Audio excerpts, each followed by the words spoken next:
Hai korang, kalau korang tak ada idea nak buat apa waktu weekend ataupun waktu weekday ni, korang boleh je datang dekat sini tak korang, dekat CTRL Plus Play DK Senza area Sunway ni korang.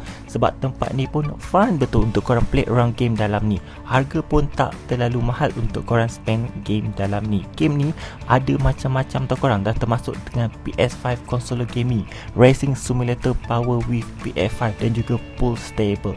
Tempat ni pun chill je, korang boleh lepak dengan kawan korang. Sebab dekat sini pun dibuka setiap hari daripada pukul 12 petang hingga 2 pagi untuk korang main game dalam ni lah. Okay, kalau korang tengok video ni, takkan korang tak teringin, betul tak, untuk main game dalam ni. So aku ada experience ni untuk racing simulator power with PS5 tu. Experience aku dekat sini sangat mantap. Dia punya steering dan juga pedal screen dia sangat best untuk korang layan game dalam ni. Okay, so kalau korang nampak video ni lalu dekat korang punya FYP ataupun dekat korang punya feed, jom datang dekat sini korang, dekat CTRL Plus Play DK Senza area Sunway ni korang. Bye.